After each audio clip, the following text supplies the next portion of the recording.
bear with me just a second. I'll be right back.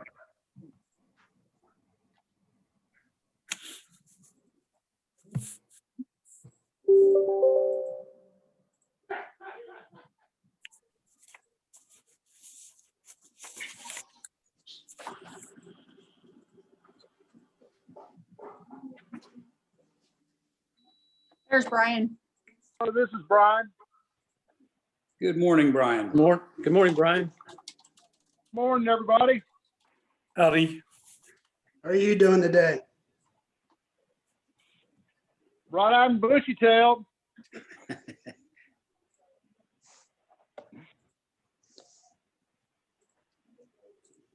Other than the fact I think I'm on the wrong side of the window with this weather. It's been awesome this week. Oh, it's beautiful, isn't it? Yeah, I need to hear some good stories from my retired directors that I can live vicariously through. Hopefully, y'all been out playing golf nonstop. Yes. In fact, hurry up because you have a tea time at 1. Yeah, so let's get going. Okay, I'm back. Brian, if you're with us, you want to go ahead and start the meeting?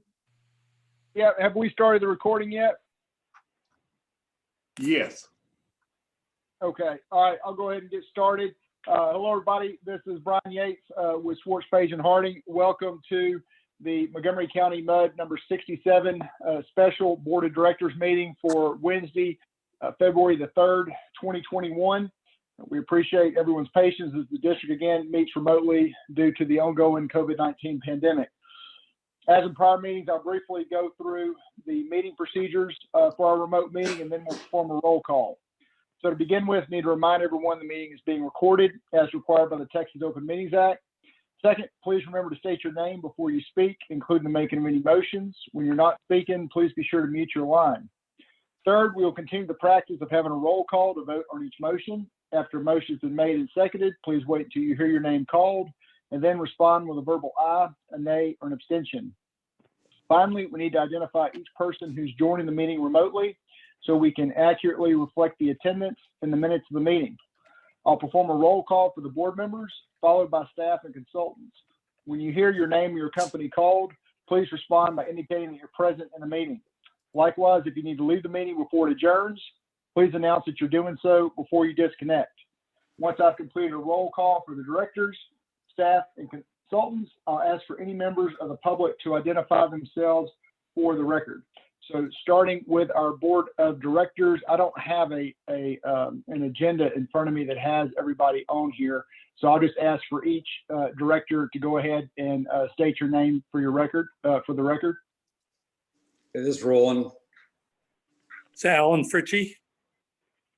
Alton Wicker. Larry Copeland. Paul Martin. Okay, that will complete the roll call for our directors. Moving on to Woodlands Water staff.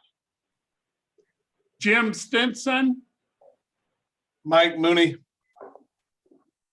I'm here, Shelley. Maureen's here. Okay, that completes the roll call for Woodlands Water staff. We'll move on to San Jacinto River Authority. Okay, no one from the River Authority. We'll move on to district consultants. Baird, your financial advisor, I believe you have a couple folks on. Jan Bartholomew. Adam Cohen. Okay, any other consultants? Do we have a representative from LJA? Yes, Donnie Reed. I'm Craig Calcamy. Okay, this is Brian. Any other consultants? If not, do we have any members of the public on the line? We need to identify you for the record as well. Okay, Maureen, are there any numbers that have not identified themselves? Everybody's been identified. Okay, very good. All right, that will complete the roll call. We can go ahead and get started on the agenda. Thank you. Okay, I didn't see an agenda, so I can help the Third item is discuss funding options for the Texas Water Development Board Financial Assistance Grant application. And we had emailed you some stuff early this morning that I have been informed that has been modified. Brian and Adam, would y'all like to summarize the new information? And I think, Maureen, I just emailed it to you in case you want to put it up on the screen. Yeah, I can, or Adam can. I didn't know if he was ready to share. I can share it if you'd And like. I think even before that, let me just make a brief introduction. We're here today because we have presented this application for funding assistance as a loan, a loan from the Texas Water Development Board for months and months and months. And now that we're down to actually getting the application completed and getting down to the wire of maybe getting approved, I was kind of blindsided that it's not a loan, it's an interest-free bond program. And Craig, Would you like me to jump in real quick since I've been the one you can help communicating? us. Yes, This is please. Jan Bartholomew with RW Baird, and once we kind of got involved and asked to maybe answer some of the questions, I reached out to the Texas Water Development Board to find out specifically what this program was. I think that for months, as I understand it, but I can easily be corrected because we've kind of come in on the tail end. We were told for a long time it was a loan, it was a note, it had zero interest, there would be no bonds involved. So I called the Water Development Board and go, okay, help me with this, because under the TCEQ rules, a district cannot take out a note for more than 3 years. And that's not the kind of program I think any of us are interested in. So they clarified it that it is actually a loan in the sense that they're loaning us the money. But what is different about this program than other programs they have under the supervision of the Water Development Board is that typically, if it's a loan from the Water Development Board, the Water Development Board will go out and sell its own bonds. They're rated AAA, so they can sell at the lowest interest rate possible.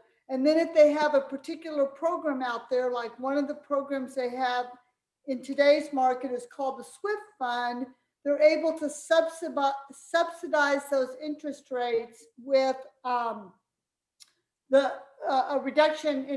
further reduction in interest rates that they offer to the borrower. This particular program is all cash. So there's no bonds from the Water Development Board. It does not mean or ever meant to be there would be no bonds from the borrowers. In fact, they are planning for all the applicants to sell bonds to be able to enter into this, if you will, I'm going to use the word loan agreement, although it's been a little confusing as I understand it, but enter into an agreement.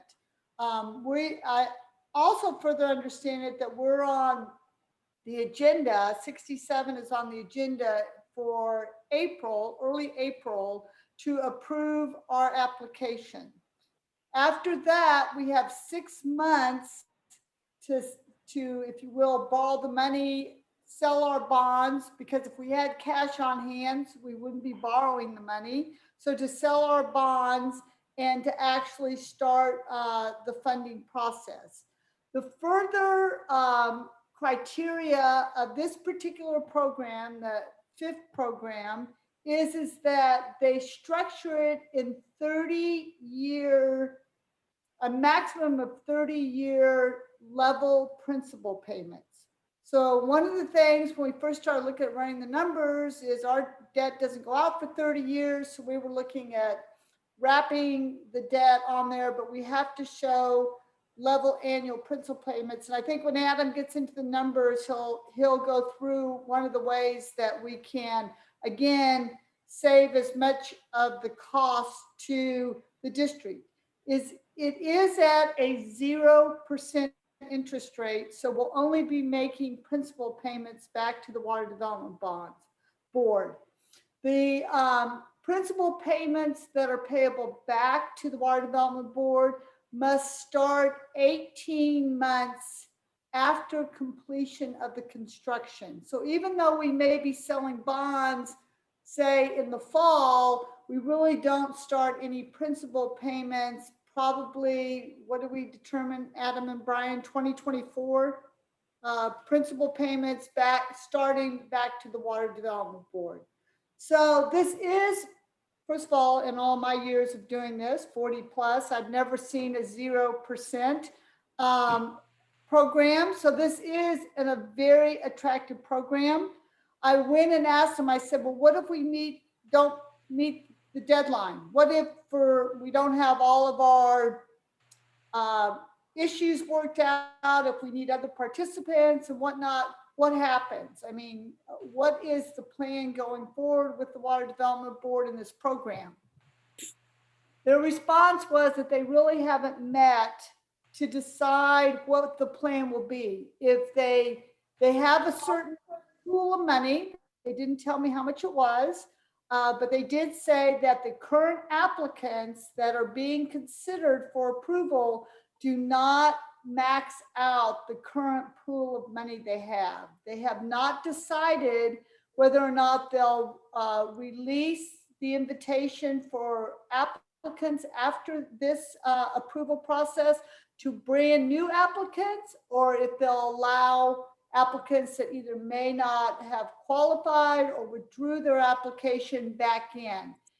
He said that is a very risky assumption to go with, because they don't know if they're ever going to allow applicants that have originally submitted their application in the program again to offer. So we have been proceeding in the last week or so, assuming that we are going to meet the deadline, and that then is why we're having this meeting, is to tell you what our options are. We've run some numbers.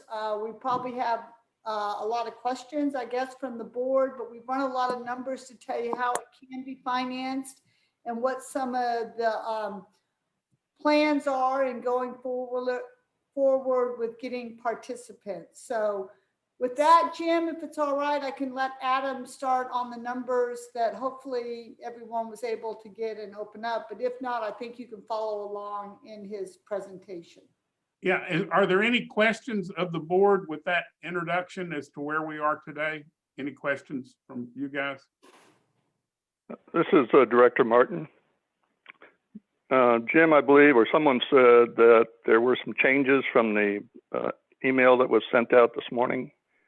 What's going to be discussed? It's just the numbers that Adam is, well, you're not on the screen, so can Shelley send you the revised document for you to look at, Paul? Paul, I think it's just to directly answer your question. I think that we just made some tweaks to some of the numbers and assumptions, like primarily when principal payments are going to start back to the Water Development Board. The original numbers, I think, and jump in here anytime, Adam, I think started in 2023. We've now started those in 2024. But as we walk you through the numbers, we're also going to tell you some options of how this could all sort of end up without having to go a full 30 years and making principal payments. Yeah, Jen, that's correct. And Paul, one other clarification that Brian was able to track down was your remaining authorization. We didn't know if there would be an issue with a portion of it, but Brian was able to confirm that your outstanding bond authorization of $6.55 million is valid. And so you'll be able to utilize it. So I took out the other option, which was the $4.87 million unlimited tax deal.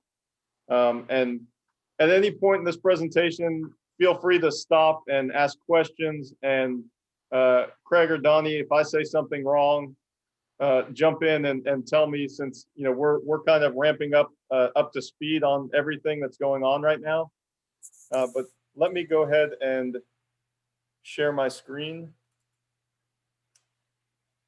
And so hopefully everyone can see this first spreadsheet. And let me start with the way we understand it is there's approximately 11.3 million of funds that are needed. And according to the program, there is a forgiveness of $1 million, a grant forgiveness that the district would not have to pay back. So therefore, we have to come up with around $10.3 million. Keep in mind that everything that's done through this program is callable at any time. And I know Jim had said there's a possibility there will be other participants in the future. So if that is the case, the other districts or participants, whether they sell bonds or provide cash to the district can use those funds to pay down the future debt in the out years. And so this 30-year option is kind of a conservative look at it in that in the next few years, if you have the ability to work out agreements with other participants that are benefiting from this project, you can pay down that loan with no repercussions whatsoever. And so you have 6.55 million in remaining authorization. So we're assuming that you utilize that remaining authorization. And typically with bond issues, there are soft costs associated with it. So in my assumptions, I assume that there are about 11% in soft costs. Once we put together a summary of cost and we know, I think that number will probably be a little higher, closer to 91, 92%. But everything being conservative, I wanted to take a look at it at around 89%. And so the remaining funds that we would need would have to come from revenue. And so the district could sell revenue bonds. However, we have to show that the district has the ability through water and sewer rates to pay that. And that is straight through the budget. So backing into the remaining funds that are needed, we backed into a bond issue of about 5,025,000 in revenue bonds. And so when you think of that, if you look to the right side of the spreadsheet, and this is just for informational purposes only, worst case scenario is the district did not have the additional funds. What would that mean to the average resident if you were forced to look at your rate order and figure out a way to pay for it? So according to the latest audit, there are 5,697 equivalent single family connections. And so the increase per month would be about $2.64, not saying that that is the option because we think we have a solution without it. I just want to provide it for your information. So essentially around $32 a year in additional cost to the average resident if you were to use your rate order to pay for it. And so all that being said, if you look at the cash flow, and let me go back really quick, the revenue needed from your revenue bonds for the 5,025,000 is around 180,000 a year. So keep that in mind because that would go onto the district's budget as a cost item. Typically your principal is due September 1, so it would probably be a lump sum item on your August budget month, a cost of $180,000. When you're looking at the $6.55 million bond issue from your debt side, you can see in 2024, that would be your first payment. And another clarification we're going to get from the board is whether or not that 30-year structure is from when we sell it, or is it from our first principal payment if we have 30 years to pay back all of the principal, because it will matter. It will add a few years if we can add it, which will ultimately reduce the overall impact to the district year over year. But you can see in 2025, there is the district's ability, even with selling these bonds, since they're at 0% interest, there is the ability for the district to drop about 3/4 of a penny between 24, and 25 levies. And keep in mind that since you're at about 1.5 billion, each penny in your district is about $155,000. So looking at this from the standpoint of your current debt service tax rate at 11.25, you would have the ability to pay the portion of the unlimited tax bonds that you would be looking to sell and not fall negative in your coverages on your debt side. And then from an operating standpoint, once you get past 2024 and 2025, it looks like you go from 11.25 pennies to 10.5 to 8.75. So you'd have about 2 years that would be extremely tight, and we would have to figure out how the district would pay for it in those 2 years. But beyond that, you would have the ability to start shifting pennies over from debt service over to your M&O to account for that 180,000. So a penny and a half or so would more than cover that cost.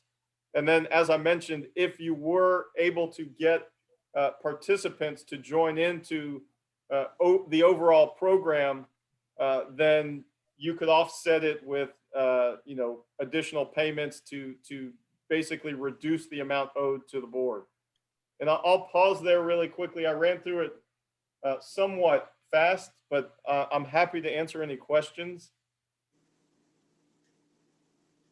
Adam, this is Roland. You mentioned the 264 base increase if we went that route. Would that be as a surcharge to the water bill, or how is that structured?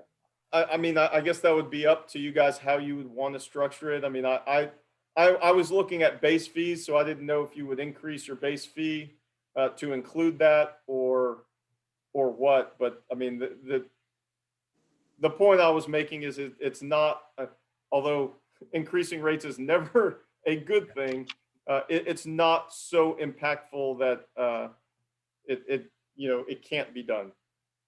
And Yeah, just this is Roland.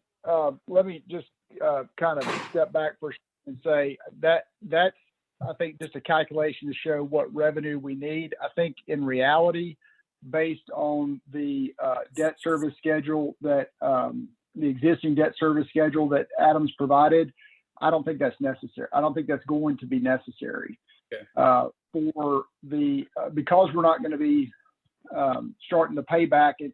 And we estimated 2024, and that may be still a bit conservative because it's got to be, Jan, correct me if I'm wrong, the Water Development Board said 18 months after the completion of construction of the project. that's correct. And, I know Donnie has said, there's going to be a fair amount of lead time on this deal because of environmental approvals that will be needed for the construction. So assuming we, got the funds and we're able to start more in-depth engineering work and environmental work in the fourth quarter of this year, I think saying that we're going to have the project constructed in a year is pretty aggressive. Donnie, chime in if you think that you got a better sense on the time frame for the project for completion of construction. No, you're right, Brian. I mean, because all the numbers that we have right now are, I don't want to say preliminary, but they're well, for lack of a better word, they're preliminary. We need to do final numbers, final drainage study, drainage analysis, and then we really need to kick off the environmental to get them going. And that could be a year, 2-year process. I mean, especially with new administration, and there may be new regulations that we don't even know yet that may be popping in. So, I mean, we may not be able to start construction for at least a year, maybe 2 years, just to start. So yeah. So this is assuming we would complete construction at the end of 2022, and then you tack on 18 months. That takes you through 2023 and half of 2024. That's why we have a principal payment starting in 2024. As Donnie said, that could very well be 2025. The reason that matters is when you look at the debt service schedule that Adam put together, we have a drop off starting in 2025 of the existing debt service. It drops by about $800,000 from 1.8 to 1 million.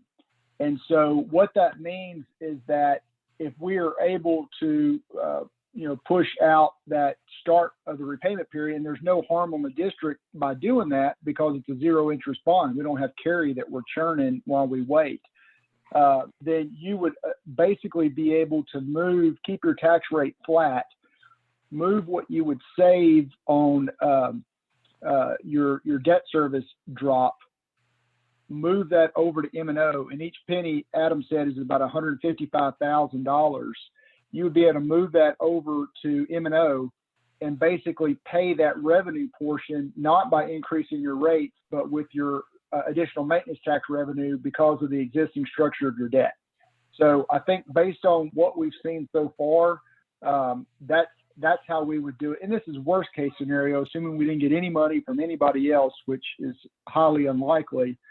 But if that were the case, then the first plan would be to move those pennies over from debt service to M&O to pay the revenue bonds with that, so that you didn't have to have any increase on your ratepayers. And to the extent there was a gap year and we needed 180,000, I think we could, before we could get that penny over, which sounds like based on Donnie's schedule is not likely, but in that unlikely event, if it was like a 1 year gap period, we could pull from our reserves, our operating reserves, and pay that 1 year 180 from our reserves to not have a rate increase if the board didn't want to. So I don't think you have to come to terms with having a rate increase in order to do this project. That's what we know. The board is very reluctant on water and sewer rate increases and understand that, and wanted to try to drill down on what was possible without a rate increase. And hopefully that helps a little bit, Roland. Yeah. Thank you, Brian. Any other questions? If not, I do. This is Go ahead. Director Martin. If you have another question, Roland, go ahead. I'll wait till the end. Okay. Question that I have is what share are we looking at as far as MUD 67 of this bond or the expenses? I can tell you, go ahead. Go ahead, Jim. Well, I was just going to say, I certainly think that you should not carry any bigger burden than 50%, and maybe negotiate less than that, because the benefit is to the community getting Research Forest Drive passable. I mean, you're going to have some flood improvement benefits around the high school and Twinberry and Capstone neighborhood, but opening up Research, doing these major events is such a huge community-wide improvement, in my opinion. And from the feedback I've gotten from James Nowak and Bruce Reeser, that I would think certainly no more than 50% of this should be MUD 67 and maybe less. Okay. And again, Roland, know that this is worst case. We had to be able to demonstrate how, because this is how we would have to be able to demonstrate to the Water Development Board that 67 could afford to pay for the entire loan application. But I don't think the intent is that this was exactly what your numbers are going to look like once we figure out who the other participants are and when they'll pay and how much they'll pay. Okay, thank you. This is Roland again. I have one other question. That's of the authorized bonds that we haven't sold yet, do we have any commitment yet to the development company for the Hughes Landing area, East Shore?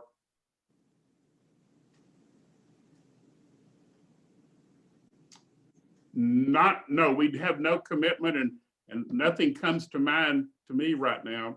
Brian, are you aware of anything? This is Brian. I'm trying to think. I couldn't say for certain if we've got anything else related to East Shore or Hughes Landing, but we also have a lot of value, especially Hughes Landing, that has not come online yet, and none of that value is taken into account on these numbers. So,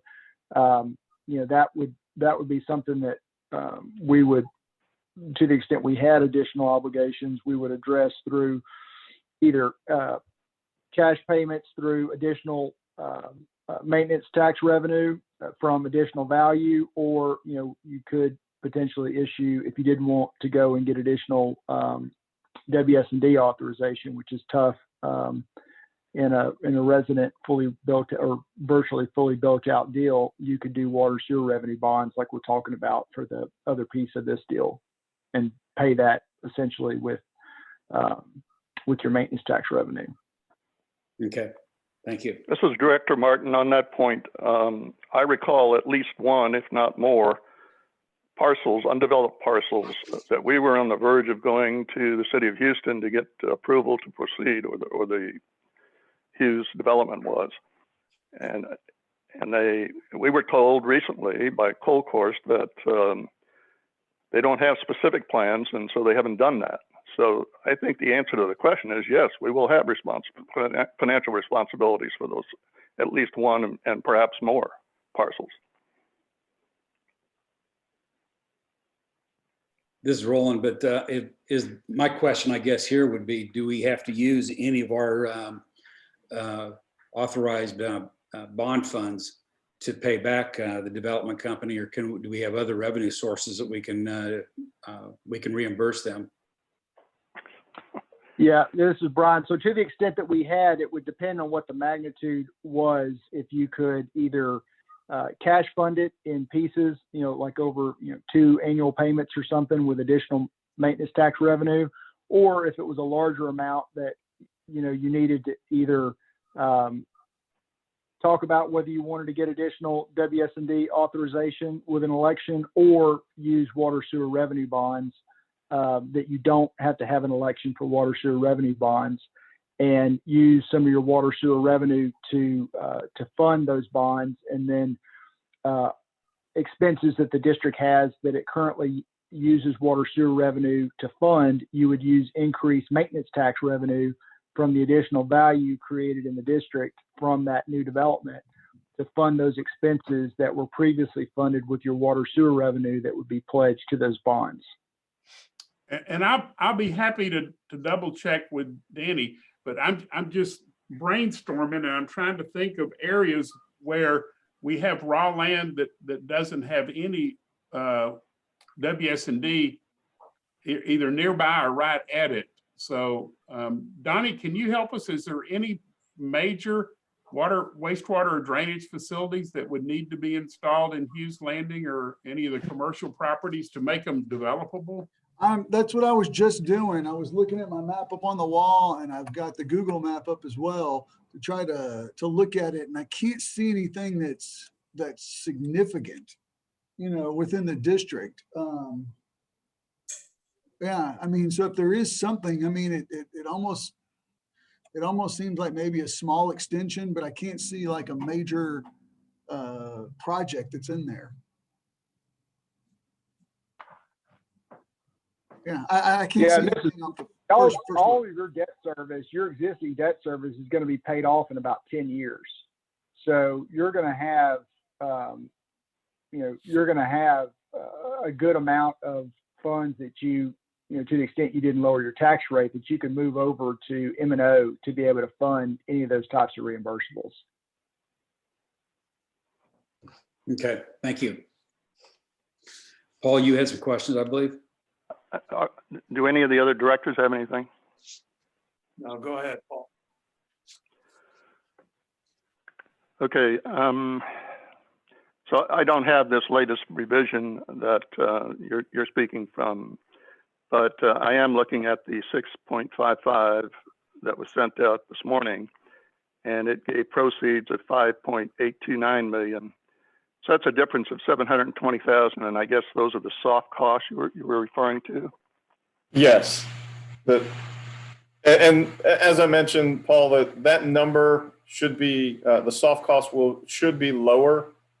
But until I know exactly what the fees are associated with the deal, I wanted to be conservative in that, typically a deal like this will probably be 93% of actual generated revenues. And then the soft cost will be the other 7 to 8%. I just to be conservative, I just included in the additional 3%. Okay, if MUD 67 is issuing 0% 30-year bonds, who's paying the discount to get that to a retail market rate?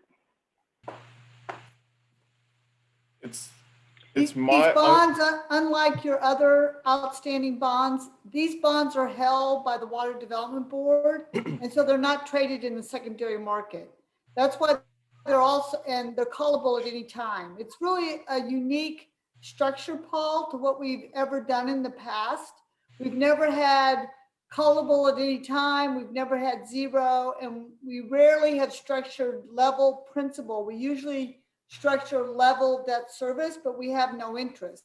So this is a very unique situation for what we've ever done in the past. All right, so the state, I said the state, is it the water board who's holding these bonds? Yes, the 0%? Texas Water Development Board.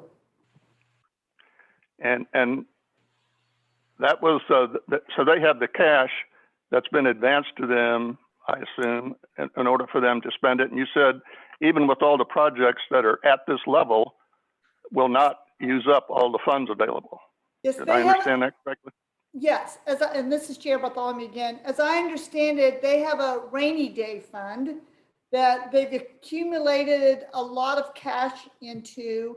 And so they have designated a certain portion of that rainy day fund. Again, I don't know what the exact amount of designated, but they are going to use that to assist projects that are drainage specific. When I was talking to the Water Development Board, I said, is this a result of predominantly from Harvey? And he said, yes. So there's a lot of, entities that are still seeking some assistance from that. So they will be able to put their cash to use by, assisting other issuers with their projects. Yeah, But this it is a very unique situation. Yeah, this is Craig Calcamy. Basically, after the 2019 legislative session, the state basically pulled $770 million out of the rainy day fund to create the flood infrastructure fund for the Texas Water Development Board. So they've got a total of 770 million. They've set aside a certain amount below that for the initial applications, which is kind of what we're in. So that's kind of just depends on where their applications fall moving forward.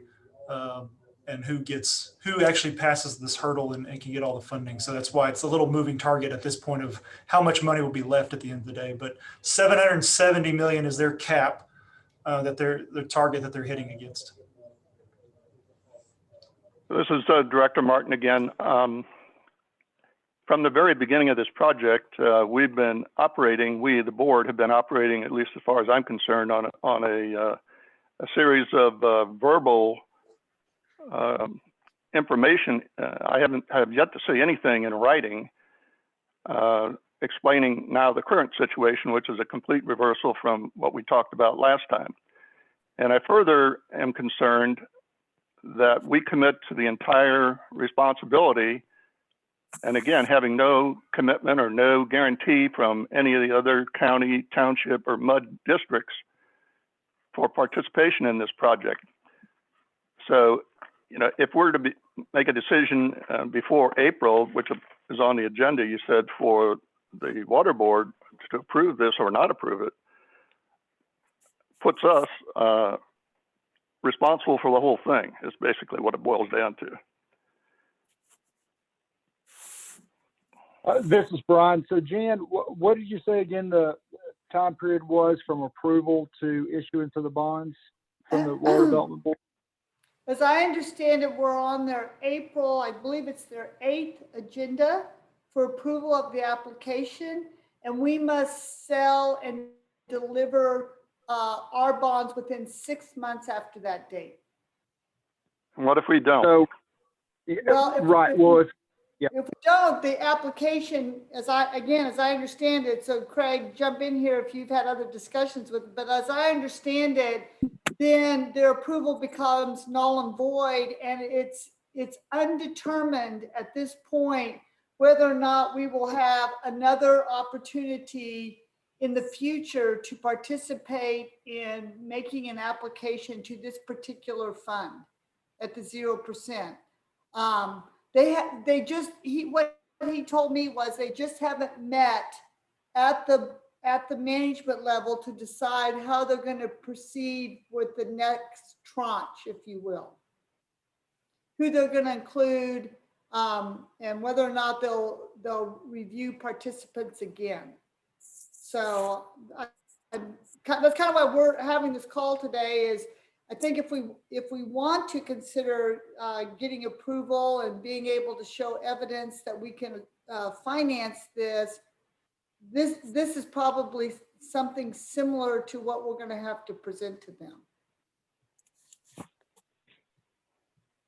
And so You're in the middle. I'm sorry. Go ahead, Brian. This is Brian. So Paul, the reason I asked that question is to give you a little bit of sense of how much time we have before you'd have to actually issue bonds to work up those commitments. I think it's unrealistic, and we talked about that before the meeting today. Between Jan and I, and Adam, and also with Jim, it's unrealistic to think that we're going to have these commitments in place before the Water Development Board makes a decision. But I think it's not unrealistic to have our goal be to have commitments from other parties before we would actually issue the bonds. Well, you're talking about September of 2021, and the rate that those entities have been moving, I mean, I have my doubts about that. Jim, do you have some information that we're not aware of? I think it's because of the uniqueness and the zero interest. I think it's worth the effort. I've had verbal commitments on numerous occasions from James Nowak and Bruce Reeser. So it's time, I think, to put this in front of them and say, guys, if you don't commit to us in some way, the deal goes away. And it's a shame to get to this point and lose it. This is Roland. Don't we have some signed MOUs from these other entities? Those MOUs are just not commitments for funding. Those were that they don't object to it, and that we'll keep them informed as we move forward. Okay. And this is Brian. Jim, if I'm not mistaken, hasn't it been kind of a chicken and the egg thing with some of these entities where the conversation has been somewhat, if you get approved, then we'll fund it, versus we'll give you a commitment to fund it so you can get approved. So that's right. It seems like exactly. Yeah. Okay. We've agreed to take.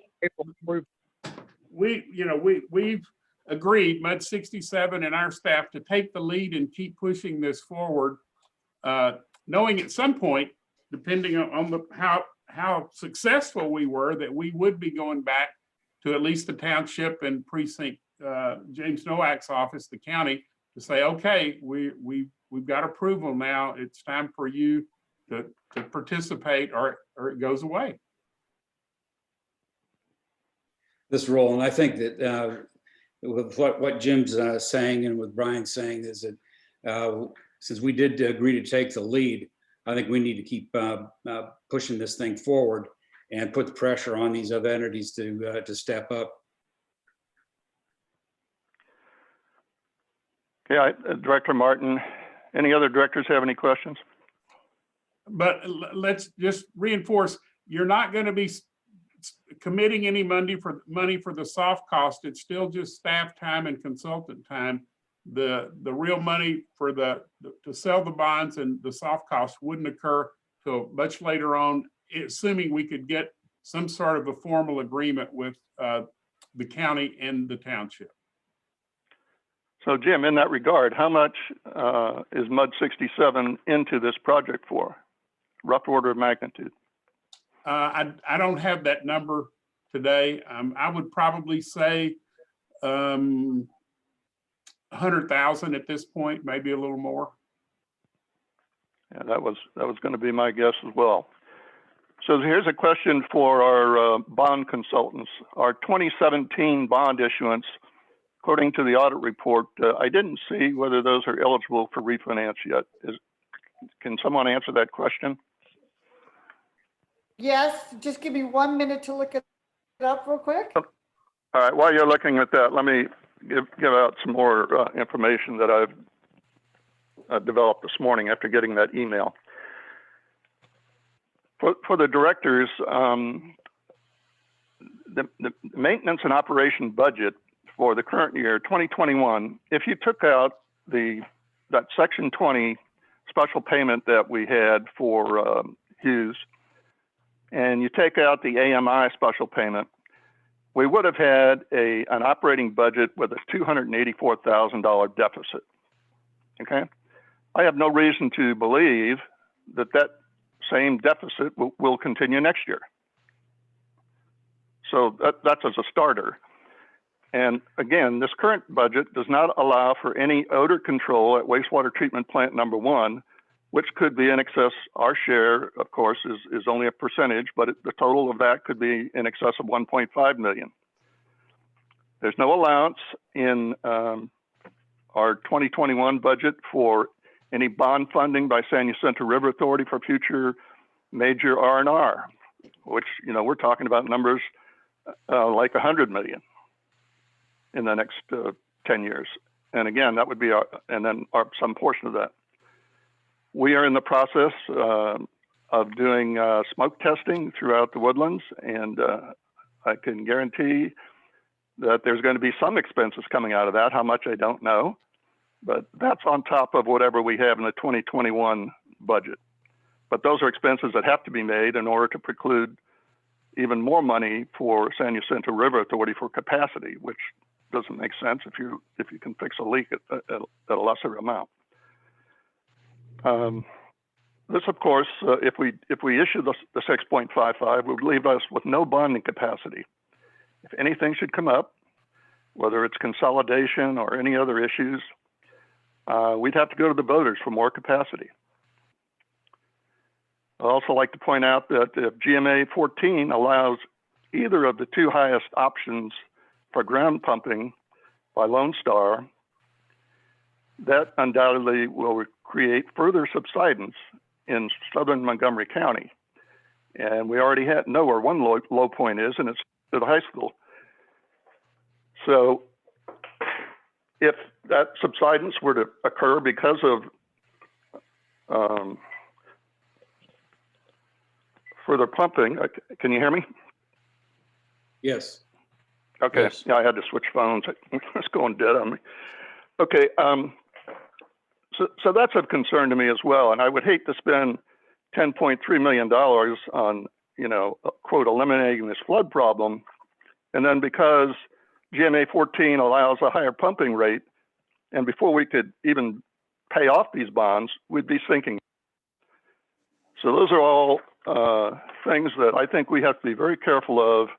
And we keep talking about, well, we can put it in the M&O budget. That's not an unlimited pot.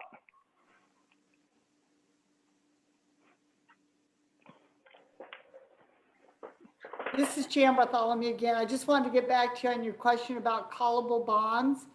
Our Yes. series 2017 are callable on 9/1/2025, and the amount callable is $6,305,000. So by 2025, rates may be going up again. But okay. Well, one would think so after the sort of the role that we've been on for a number of years, but it's hard to say exactly on that. But I don't think that is an option that we can enter into right now. As everyone probably knows, I know some people on the call, we can no longer do an advance refunding, so we don't have that option to take advantage of it today. Now, there is some chatter out there that maybe those come back, and if they do, we'll have options, but today we really don't have any.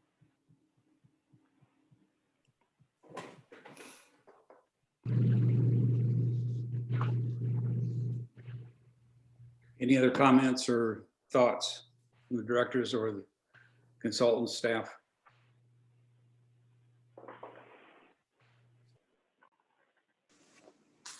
And I just want to clarify, and Jan and Adam can help. If we go forward with this today, it's just a matter of submitting some documents to the Water Development Board that MUD 67 appears to be financially sound enough to support this if they were to choose to go forward at some point in the future. Is that correct, Jan? I believe that is correct.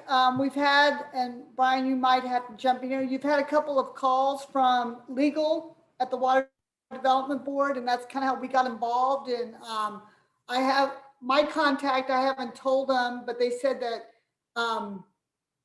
good or bad, we're not the only applicant that hasn't provided all the financing of how we're going to pay for this, but that we will have to do that. And I don't know what the deadline is on that, getting all the paperwork to them. I'm trying to make a list here of additional questions I need to ask the Water Development Board.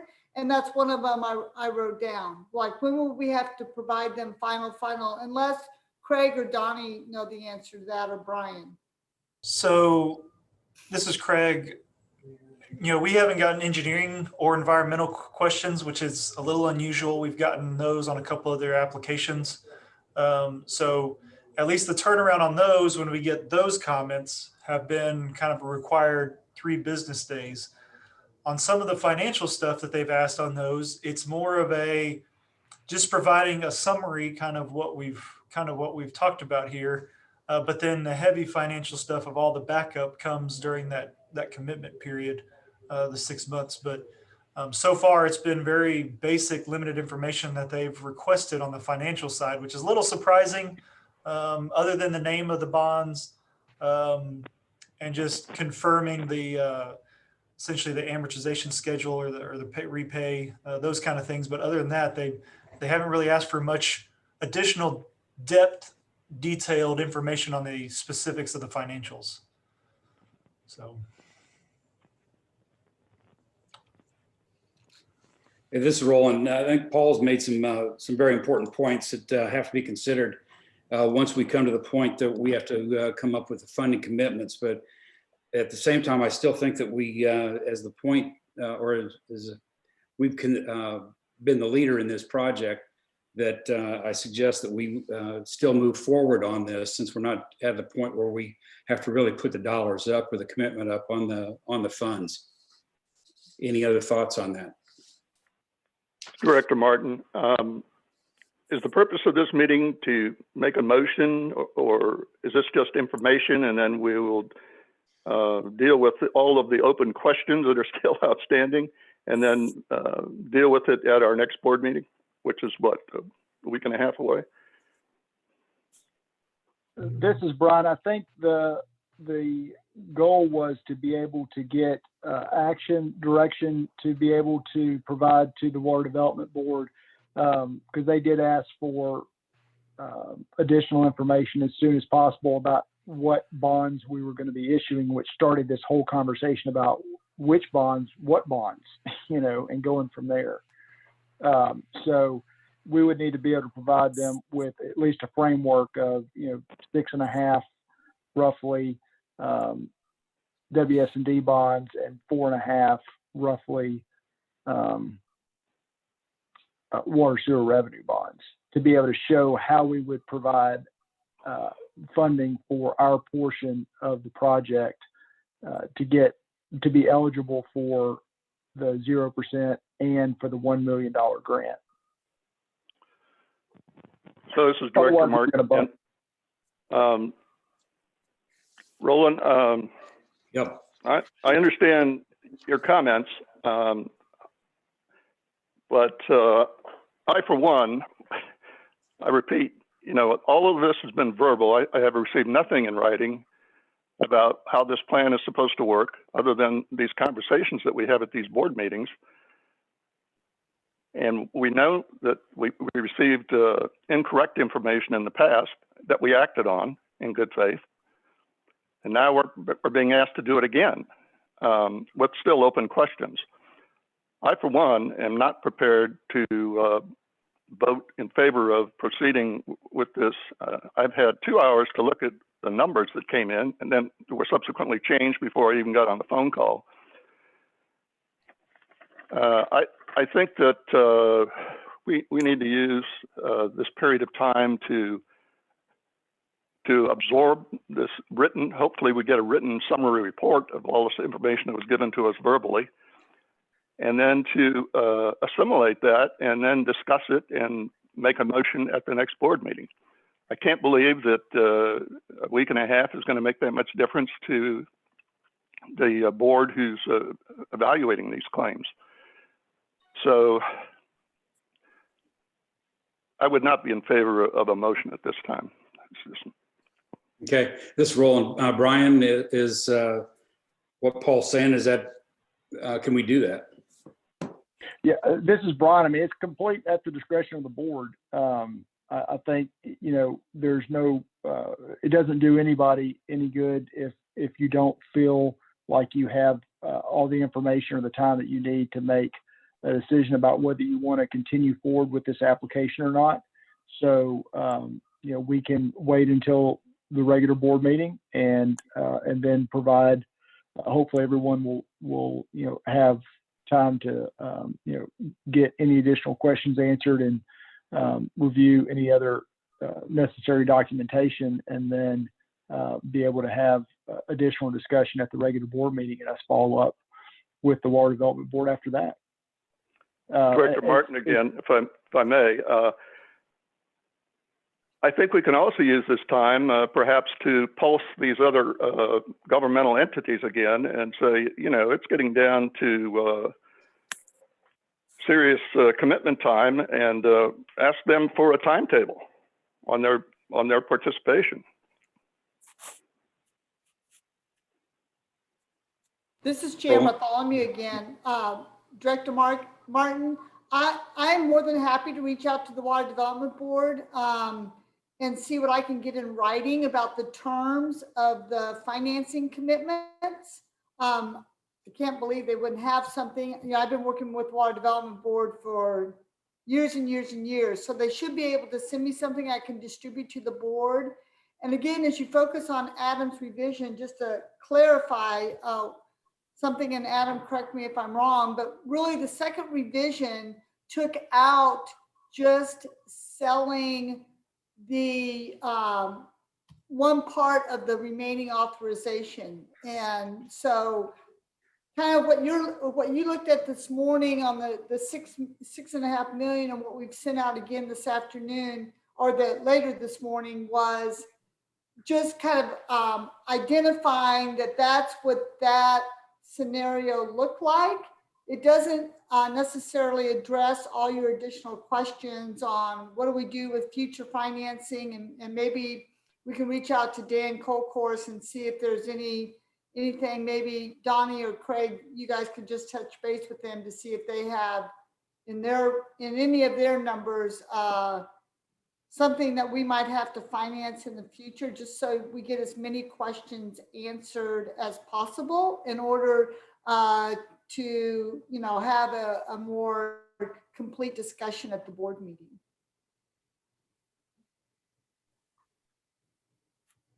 This is Larry. Jan, is it your sense that this week and a half that we're discussing here is not going to be an issue? I don't think it's going to be an issue as far as finding out many of the questions Paul has asked. I think many of them were really good questions.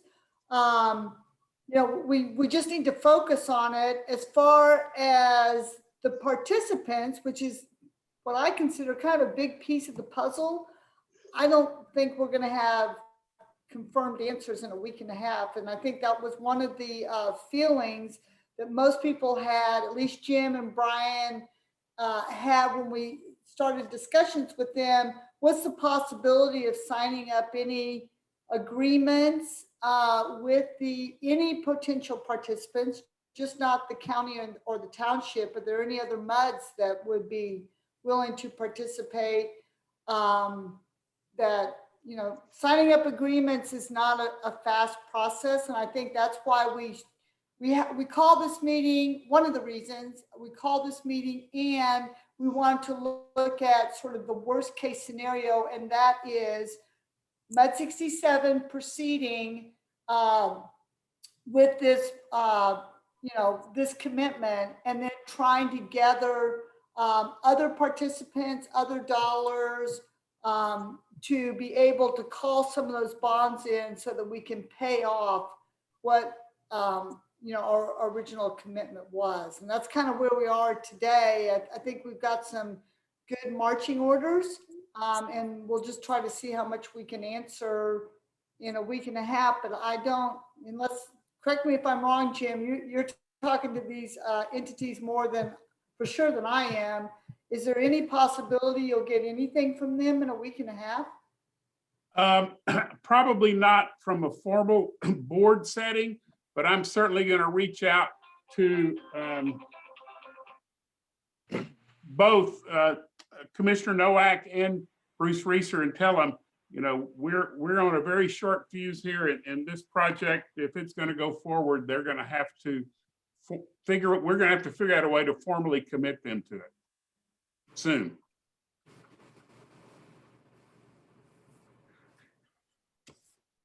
Yeah, this is Roland. I think that what Paul is suggesting is we pause on this for about a week and a half and bring it back up at the next regular scheduled MUD meeting, so that we can digest this information and more in the whole total. And I think that's very reasonable to do. But at the same time, I understand that these other entities, that before they're going to commit, they're going to want to know, pretty much like we are, what's the dollar commitment going to be. So I think we still need to move this forward, but we need to do that, I guess really at the next regularly scheduled MUD meeting. Paul, what are your thoughts? There are multiple. I agree with what you said primarily, but I'm really sensitive to. So, let's assume we go ahead at the next meeting. We tell everyone to proceed after we get additional information in writing, and so we can think about it and talk about it. But we need to get these other entities involved. Let me just ask the basic question. If nobody decides to participate, which Jim seems to think is unlikely, are we as a board prepared to step forward with 100% responsibility? I don't expect an answer. It's just a rhetorical question. Would you proceed at 90% responsibility, and so on and so forth? I mean, I think you understand. So to me, it's not unreasonable. They're going to have to make a decision by September, or we're going to be faced with doing 100% of it ourselves come October, or whenever that 6 months is. Paul, this role, I think that's a good question, and it's one that, personally, I would say that if it's going to fall to us for 100%, then this project's dead in the water. But I think still we have more leverage if we move this thing forward to the point where we can go to these other entities and say, okay, now it's time for you to either you commit or you're out. And if you're out, then that puts the whole project in jeopardy.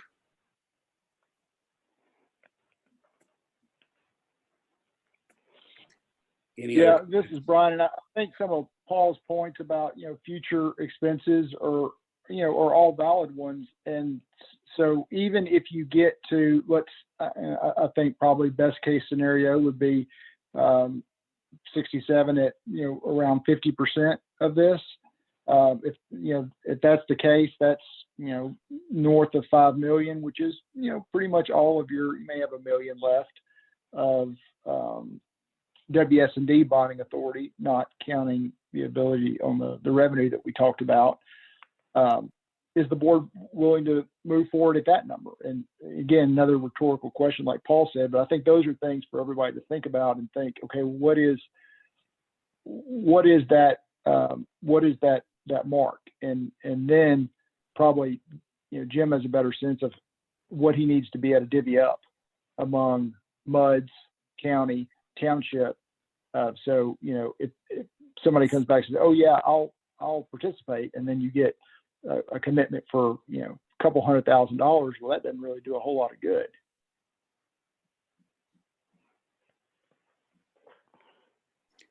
This is Roland. Any other comments?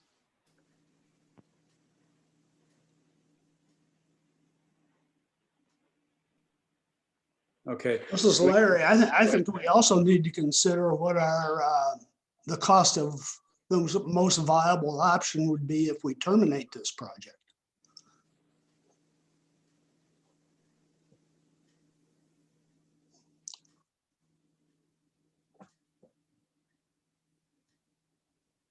That option being the houses on Twinberry, flooding at the church. There's some things that we've kind of committed to, but only verbally. I don't think there's anything in writing. But it's not like we're not going to have any expenses on this if we terminate the Bear Branch project. This Roland, Larry, are you saying expenses going forward unrelated to the project? Yes. Yeah. And I think what Larry, there's going to be damages. The Twinberry folks are continue to flood. The Capstone neighborhood will continue to be underwater during events. We'll continue to hear from those residents very loudly, and again, a huge benefit is research forests will be closed to emergency and other traffic during what we thought was a 100-year storm. Now we know it's with the new rainfall data, it's less than a 1% chance every year that it's going to go on.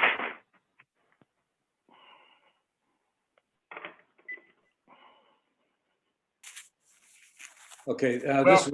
Well, I will commit to getting on the phone quickly with particularly James Nowak and that his precinct and see if I could get him to publicly, or what do we got to do to get a firm commitment from him to participate in this?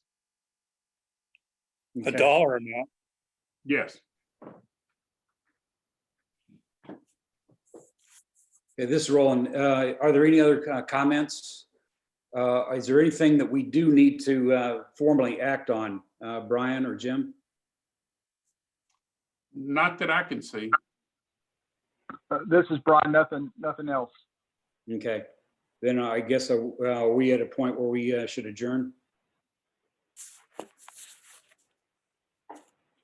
This is Brian. I believe so. Okay. And Shelley, please send that revised information to the directors that we got from Adam this morning. Okay. Okay. Unless there's any other comments, questions, discussion, I think we'll stand adjourned and be directors and I guess everybody be prepared to discuss this further at the next board meeting in a week and a half. Okay. Thank you. Good. Okay. Thank you. Thanks everybody for your time. Thanks. Thanks, Roland. Bye.